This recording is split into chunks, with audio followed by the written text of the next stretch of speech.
Telangana cinema artist association ఏర్పాటు చేయడం జరిగింది. ఈ ఆర్టిస్ట్ అసోసియేషన్ ఎందుకు ఏర్పాటు చేయడం జరిగింది అంటే, రాష్ట్రం ఏర్పడింది. రాష్ట్రం రాకముందు, రాష్ట్రం వచ్చిన తర్వాత తెలంగాణలో సినిమా ఇండస్ట్రీ మాది కాదు అనే భావన ఉంది.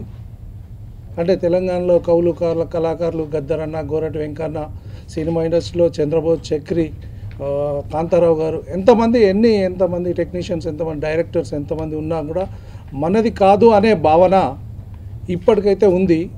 ఈ భావనను ప్రారదోలడానికి తెలంగాణ సినీ ఆర్టిస్ట్ అసోసియేషన్ అంటే ఇటు గవర్నమెంట్కి అనుకూలంగా, సినిమా ఇండస్ట్రీకి అనుకూలంగా, అలాగే మన హక్కులు, మన పర్సంటేజ్ ఇది కాపాడుకోవడానికి, అంటే మనం సినిమా ఇండస్ట్రీలో మన ప్రొడ్యూసర్, మన డైరెక్టర్ సినిమా తీస్తుంటారు.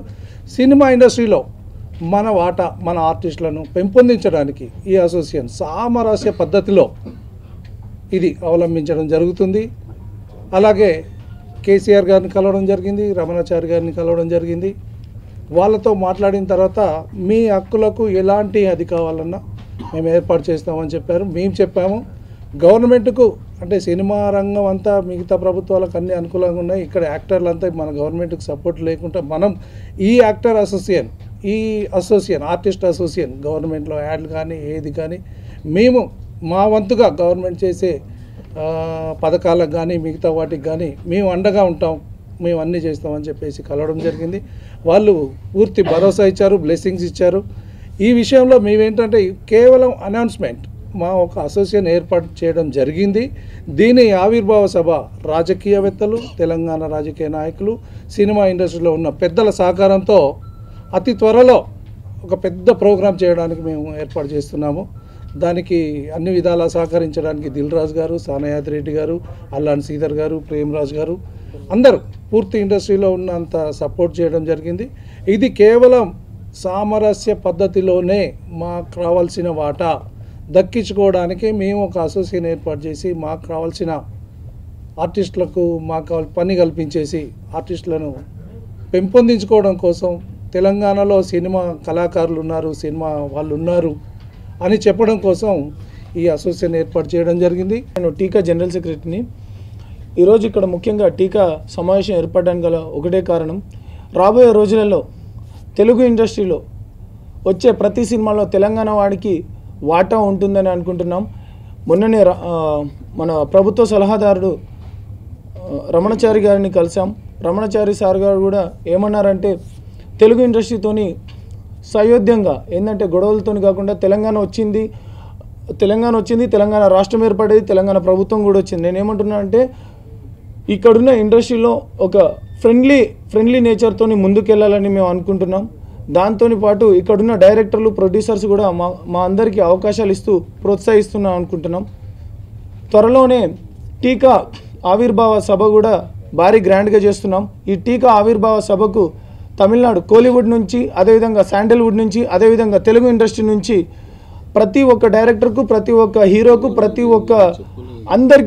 ప్రతి ఒక్కరికి విజిటింగ్ కార్డ్స్, ఇన్విటేషన్ కార్డ్స్ వెళ్తాయి. భారీగా చేస్తున్నాం. ఆ రోజు జరిగే కార్యక్రమాల్లో మా తదుపరి కార్యాచరణ కూడా మేము తెలియజేస్తున్నాం అంటూ థ్యాంక్ యూ. హైదరాబాద్లో అంటే తెలంగాణలో సినిమా పరిశ్రమ వేళ్ళూరుకోవటానికి, పునాదులు వేయటానికి మొట్టమొదటిగా చెన్నారెడ్డి గారిని మనం గుర్తు చేసుకోవాలి. వారు సినీ పరిశ్రమ మద్రాసు నుంచి ఇక్కడికి తరలించడానికి ఎంతో దోహదం చేశారు, కృషి చేశారు. అక్కినేని నాగేశ్వరరావు గారు ముందుగా స్టూడియో స్థాపించి, ఆయన వచ్చినప్పటికే భాగ్యనగర్ స్టూడియో కూడా ఉంది, అలాగే సారథి స్టూడియోస్ కూడా ఉంది.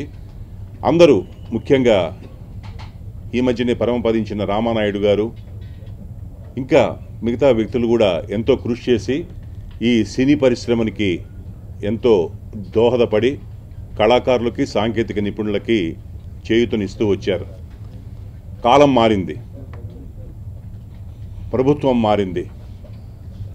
కేసీఆర్ గారి ఆశీస్సులతో ఈ తెలంగాణ సినిమా ఆర్టిస్ట్ అసోసియేషన్ ఏర్పాటు చేయడం జరిగింది.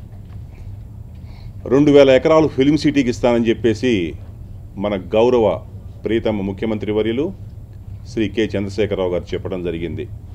ముఖ్యంగా ఇక్కడ కూర్చున్న సభ్యులు కూడా మేము కోరుకున్నది ఒకటే, తెలంగాణ కళాకారులు ఎంతోమంది అర్హత ఉన్నారు, ఎంతోమంది టాలెంట్ ఉన్నారు. వాళ్ళకి అవకాశాలు రావాలి. అలాగే సాంకేతిక నిపుణులకు కూడా మా జనరల్ సెక్రటరీ గారు అన్నట్టు మా వాటా మాకు కావాలన్నట్టు మేము చెప్పడం జరుగుతుంది. చాలామంది అంటే మరుగున పడి ఉన్న కళలు, ఆ కళాకారులు, ఆ సాంకేతిక నిపుణులని గుర్తించి ఇప్పుడు ఎవరైతే పరిశ్రమలో పెద్దలు ఉన్నారో ఆ నిర్మాతలు, దర్శకులు, వాళ్ళ దృష్టికి కూడా మేము తీసుకెళ్ళి వాళ్ళకి విజ్ఞప్తి చేసాం. అయ్యా, మా దగ్గర బోల్డ్ టాలెంట్ ఉంది, మంచి నటులు ఉన్నారు, మంచి నటీమణులు ఉన్నారు, సాంకేతిక నిపుణులు ఉన్నారు, వాళ్ళకు కూడా మీరు ఎంకరేజ్ చేసి మమ్మల్ని ప్రోత్సహించవలసిందిగా కోరుతూ ఒక మెమోరాండం కూడా మేము తయారు చేసి త్వరలో వాళ్ళందరికీ కూడా ఇవ్వటం జరుగుతుంది. తెలంగాణ ఆర్టిస్ట్ అసోసియేషన్ ఒక ఆశతోటి, ఒక కోరికతోటి, ఒక ఆవేదనతో ఆవిర్భవించింది. అందులో భాగంగానే ఈ కమిటీ సమావేశమై కలవలసిన పెద్దలందరినీ, ప్రభుత్వపు సలహాదారులని, ప్రభుత్వ తరపున తర్వాత సినీ పరిశ్రమకు సంబంధించిన పెద్దలని అందరినీ కలవడం జరిగింది.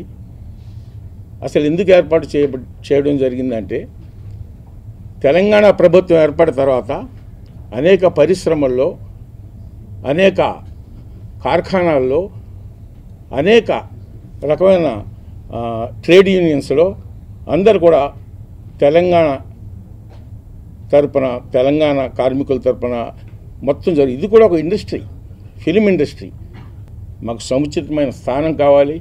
మమ్మల్ని అందరినీ దయచేసి మేము ఈ ప్రెస్ మీట్ ద్వారా వేడుకుంటుంది ఏంటంటే, మా అందరికీ అవకాశాలు ఇవ్వండి. మేము కూడా టాలెంట్ ఉన్నవాళ్ళం, మేము నిరూపించుకుంటే అవకాశం వస్తేనే కదండి ఎవరన్నా టాలెంట్ ఆర్టిస్ట్ నిరూపించుకోవడానికి. దయచేసి మాకు అవకాశాన్ని కల్పించండి.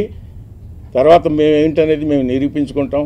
మాలో చాలామంది ఆర్టిస్టులు వెనకబడి ఉన్నారు ఈ తెలంగాణ ప్రాంతంలో, వాళ్ళందరినీ ప్రోత్సాహం అందించండి అని ప్రొడ్యూసర్స్ని, డైరెక్టర్స్ని, ఎవరైతే సినిమాలు తీస్తున్నారో వాళ్ళందరినీ వేడుకుంటూ, అలాగే ప్రెస్ వాళ్ళు కూడా దయచేసి మా తెలంగాణ ఆర్టిస్ట్ అసోసియేషన్ గుర్తించండి. ఈరోజే తెలంగాణ సినిమా ఆర్టిస్ట్ అసోసియేషన్గా పురుడు పోసుకొని మీ ముందుకు వచ్చిన ఈ అసోసియేషన్ సభ్యుల్ని అభినందిస్తున్నాను. ఎందుకంటే ఇవాళ తెలంగాణ ప్రజలు ఎన్నో ఏళ్ళు పోరాడి సాధించుకున్న తెలంగాణ రాష్ట్రం ఏర్పడ్డది. తెలంగాణ రాష్ట్రంలో ఇవాళ మనం బతుకుతున్నాం, అది సత్యం. అది ఎవరికి ఇష్టం ఉన్నా ఇష్టం లేకపోయినా ఇవాళ రాష్ట్రం అనేది, ఆంధ్రప్రదేశ్ రాష్ట్రం అనేది రెండుగా విడిపోయింది. రెండుగా విడిపోయినప్పుడు ప్రధానంగా ముందుకొచ్చే ప్రశ్న ఏంటంటే, ఇన్నాళ్ళు తెలంగాణ కళాకారులు తెలుగు సినిమా ఇండస్ట్రీలో ఉన్నారు. అంటే ఉన్నారంటే నామమాత్రంగా ఉన్నారు. ఎంతో టాలెంట్ ఉన్నా, అద్భుతమైన ప్రతిభా పాఠవాలు ఉన్నా కానీ ఎవరికి రావాల్సినంత గుర్తింపు అయితే రాలేదు. అది నిజం. ఎందుకంటే అణిచివేయబడ్డవాడు, అనగదొక్కబడ్డవాడి భాష కటుగానే ఉంటుంది. అయినా సరే ఇవాళ మేము దాని జోలికి వెళ్ళదలుచుకోలేం. అవన్నీ దిగమింగి ఇవాళ మేము ఒక అప్పీల్ చేస్తున్నాం తెలుగు సినిమా ఇండస్ట్రీ పెద్దలకి. ఏంటంటే, మా కళాకారులకి కూడా అవకాశాలు ఇవ్వండి. స్థానికతని విస్మరించి ఏ ఇండస్ట్రీ ఎక్కడ మనుగడ సాగించదు. అదే కర్ణాటకలో తీసుకుంటే మేము ఇలాగే చేస్తామంటే అక్కడ వాళ్ళు ఊరుకునే ప్రసక్తే లేదు. ఎందుకంటే వాళ్ళు లోకల్ కళాకారులకి ఏం చేసిన తర్వాతే, వాళ్ళు బతికిన తర్వాతే ఎవరినైనా బతకండి అంటారు తప్పితే ఇక్కడ వాళ్ళ కడుపు కొట్టి మేమే బతుకుతామనే పరిస్థితి కర్ణాటకలో లేదు, తమిళనాడులో లేదు, కేరళలో లేదు. కానీ ఇక్కడే ఎందుకు ఇలాంటి పరిస్థితి దాపురించి? ఇది ఇప్పటికైనా ఒకసారి పెద్దల ఆత్మ పరిశీలన చేసుకోవాలి. ఎందుకంటే ఇక్కడ ప్రతిభ లేక కాదు. పైడి జయరాజ్ గారు ఎప్పుడో బ్లాక్ అండ్ వైట్ మూకీ సినిమాల టైంలోనే బాంబే వెళ్ళి అక్కడ బాంబే ఇండస్ట్రీలో వెలిగిపోయి దాదాసాహెబ్ ఫాల్కే అవార్డు తీసుకున్నాడు. అయినా సరే ఇన్నాళ్ళు మేము తెలుగు వాళ్ళమని కలిసి ఉన్న ఇండస్ట్రీ కనీసం ఆయన్ని గుర్తించుకోవడానికి కూడా, ఒకసారి గుర్తు చేసుకోవడానికి కూడా మనసొప్పదు. ఇక్కడ ఇండస్ట్రీ పెద్దలకి. అది ఇక్కడున్న వివక్ష లేదనేది అబద్ధం. ఎందుకంటే ఇక్కడ నుంచి బి నరసింహారావు గారు ఉన్నారు, బిఎస్ నారాయణ గారు ఉన్నారు, కాంతారావు గారు ఉన్నారు, ప్రభాకర్ రెడ్డి గారు ఉన్నారు, ఇంతమంది, ఆర్ నాగేశ్వరరావు గారు, విలన్ పాత్రల కంటే కేర్ ఆఫ్ అడ్రస్ లాగా నిలిచిన ఆర్ నాగేశ్వరరావు గారు. అంటే ఇంత టాలెంటు, ఇంత ప్రతిభామూర్తులు ఉన్నా కానీ వాళ్ళకు ఏ పద్మశ్రీలు రావు, పద్మభూషణలు రావు. అంటే వీళ్ళు మా వాళ్ళు అనుకుంటే ఎప్పుడో వాళ్ళని సిఫార్సు చేసేవాళ్ళు, వాళ్ళకు కూడా ఆ గౌరవాలు దక్కి. అంటే ఊరికే మాట వరుసకి మనమంతా ఒకటే, తెలుగు ఒకటి, ఇవన్నీ కరెక్ట్ కాదు. మన వాళ్ళు అనుకున్నప్పుడు ఈ వివక్ష అనేది లేకుండా ఉండి ఉంటే గనక ఇవాళ మీరు మేము అని మాట్లాడుకునే పరిస్థితి వచ్చేది కాదు. ఇక్కడ ఏంటంటే ఇక్కడ ఉన్నది అడ్హక్ కమిటీ. ఇవాళ ఈ అసోసియేషన్ ఏర్పడ్డది, ఇది అడ్హక్ కమిటీ మాత్రమే. దీని వెనకాల ఇంకొక యాక్టివ్గా సినిమా ఇండస్ట్రీలో వేషాలు వేస్తూ సినిమా రంగంలో ఉన్నవాళ్ళు, ఇప్పుడు ఉన్న వాళ్ళు ప్రస్తుతం దాదాపు 150 మంది దాకా ఉన్నారు. అయితే వాళ్ళలో కొంతమంది మేము సభ్యత్వం తీసుకుంటాం కానీ మేము ఇట్లా బాడీలో ఉండం లేదా పదవుల్లో ఉండం అని ఇంకా మాట్లాడుతున్నారు. వాళ్ళు రోజు ఒక్కొక్కరు 1,00,000, 2 లక్షలు తీసుకునే ఆర్టిస్టులు కూడా ఉన్నారు. అంటే వాళ్ళు ఎంత భయాందోళనకు గురై ఉన్నారో దాన్ని బట్టి అర్థం చేసుకోవచ్చు. అంటే ఇండస్ట్రీలో తెలంగాణ పేరు చెప్తే అవకాశాలు ఇవ్వరా? టాలెంట్ ఉన్నా ఇవ్వరా? తెలంగాణ వాడని తెలిస్తే పక్కకు పెడతారా? అంటే వాళ్ళ భయపడుతున్న పరిస్థితిని బట్టి చూస్తేనే ఇక్కడ ఎలాంటి సిచ్యువేషన్ ఉందో మనం అర్థం చేసుకోవచ్చు. దయచేసి సినిమా ఇండస్ట్రీ పెద్దలకు నేను విజ్ఞప్తి చేసేది ఒకటే, మీరు టాలెంట్ ఉన్న వాళ్ళని, తెలంగాణ కళాకారులని, టాలెంట్ ఉన్న వాళ్ళని ఎంకరేజ్ చేయండి. టాలెంట్ లేని వాళ్ళని భుజాలకు ఎత్తుకోమని చెప్పి మేము చెప్పటం లేదు. టాలెంట్ ఉన్న వాళ్ళకి టాలెంట్కు ఇక్కడ కొదవేం లేదు. అపారమైన టాలెంట్ ఉంది తెలంగాణ కళాకారుల్లో కూడా. అన్నీ మర్చిపోదాం. మనం ఒకటిగా ముందుకు సాగాలంటే తప్పనిసరిగా మనం కలిసి పని చేసుకోవాల్సిన వాతావరణం ఉన్నది. ఎందుకంటే ఇవాళ నైజాం మార్కెట్ని విస్మరించి ఏ సినిమా కూడా, ఏ స్టార్ హీరో సినిమా కూడా ఇక్కడ మనుగడ సాగించే పరిస్థితి లేదు. అది మీరు గుర్తుపెట్టుకోవాలి ఎవరైనా సరే. ఎందుకంటే మీకు మేము అవసరం, మాకు మీరు అవసరం. ఆ పద్ధతిలో వెళ్దాం. మనం ఒకటిగా ముందుకు సాగాలంటే హైదరాబాద్లో ఇండస్ట్రీ, సినిమా ఇండస్ట్రీ ఇప్పుడు ఉన్నదానికంటే ఇంకా 10 ఇంతలు 100 ఇంతలు పెరగాలని మేము కోరుకుంటున్నాం. వీలైతే కేసీఆర్ గారు 200 ఎకరాలు 2000 ఎకరాల్లో ఫిలిం సిటీ కడతానంటున్నారు. అక్కడ కేవలం తెలుగు సినిమాలే కాకుండా సౌత్ ఇండియా మొత్తం దేశానికి ఒక సినిమా హబ్గా ఏర్పడాలని కూడా మేము కోరుకుంటున్నాం. అట్లా ఏర్పడాలంటే వన్ సైడ్గా కాదు, వన్ సైడ్గా ఎవరు ఏం చేయలేరు. అందరం సమిష్టిగా ముందుకు పోతేనే ఇక్కడ సినిమా ఇండస్ట్రీ అనేది వర్ధిల్లుతుంది. కాబట్టి సినిమా ఇండస్ట్రీ పెద్దలు ఒక సామరస్యపూర్వకమైన వాతావరణంలో అందరినీ కలుపుకొని పోతే ఇక్కడ సినిమా ఇండస్ట్రీ ఎప్పట్లాగే ముందుకు సాగుతుంది. మేమంతా ముందు కళాకారులం. అయితే కళాకారులుగా మేము అన్న నందమూరి తారక రామారావు గారిని, అక్కినేని నాగేశ్వరరావు గారిని, కాంతారావు గారిని, ఆర్ నాగేశ్వరరావు గారిని, ప్రభాకర్ రెడ్డి గారిని, ఈ మధ్యనే దివంగతులైన అందరి అభిమాన నిర్మాత డి రామానాయుడు గారు మాకందరికి ఒక విధంగా మార్గదర్శకులు. ప్రతి నటుడికి ఎన్టీ రామారావు గారు, నాగేశ్వరరావు గారు, కాంతారావు గారు నటనలో ఓనమాలు అక్కడి నుంచి నేర్చుకున్నవాళ్ళు. ఎన్ని ఇన్స్టిట్యూట్లు వచ్చినా ఏది వచ్చినా వాళ్ళే బేస్ అంతా. కాబట్టి మనమంతా కలిసిన తెలుగు జాతి మన అందరిది. అయితే ఈరోజు మన తెలుగు వాళ్ళు 2 రాష్ట్రాలుగా విడిపోయారు, ఆంధ్ర తెలంగాణగా. అయితే మొదటి నుంచి మద్రాసులో ఇండస్ట్రీ ఉండడం వల్ల ఇక్కడ హైదరాబాదు వాళ్ళము కొంతమంది వెళ్ళి అక్కడ నేర్చుకొని వచ్చి గొప్ప పేరు సంపాదించుకున్న. ఇక్కడికి వచ్చిన తర్వాత 94లో ఇండస్ట్రీ ఇక్కడికి వచ్చిన తర్వాత కొంతమంది మన వాళ్ళు నిర్మాతలు, దర్శకులు, టెక్నీషియన్స్ 24 క్రాఫ్ట్స్లో చాలామంది వచ్చారు. అయితే నటన పరంగా కూడా చాలామంది వచ్చాము. అయితే కొంతమందికే ఇక్కడ వాళ్ళకు గుర్తింపు లేకుండా కొంతమందే కొన్ని ఫీల్డ్లలో పేరు తీసుకోగల. ఇక్కడనే నేను వచ్చి 30 ఏళ్ళు అవుతుంది, 85లో నా ఎంట్రీ. 30 ఏళ్ల నుంచి నేను ఎంతో నా జీవితము, నా సర్వస్వం ఇక్కడ పెట్టిన ఒక గొప్ప కళాకారుడిగా పేరు తెచ్చుకోవాలి, ఒక ఆదర్శమూర్తిగా ఎన్టీ రామారావు లెక్క ఆయన దాంట్లో 10% నా పేరు తెచ్చుకోవాలని ఎంతో తపన పడ్డా.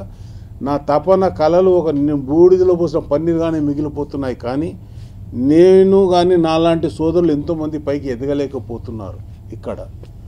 అయితే కొంతమంది వివక్ష చూపించి ఉండవచ్చు, కొంతమంది అవకాశాలు ఇచ్చి ఉండవచ్చు, కొంతమంది ముందుకు మమ్మల్ని తీసుకుని నడిచిండవచ్చు.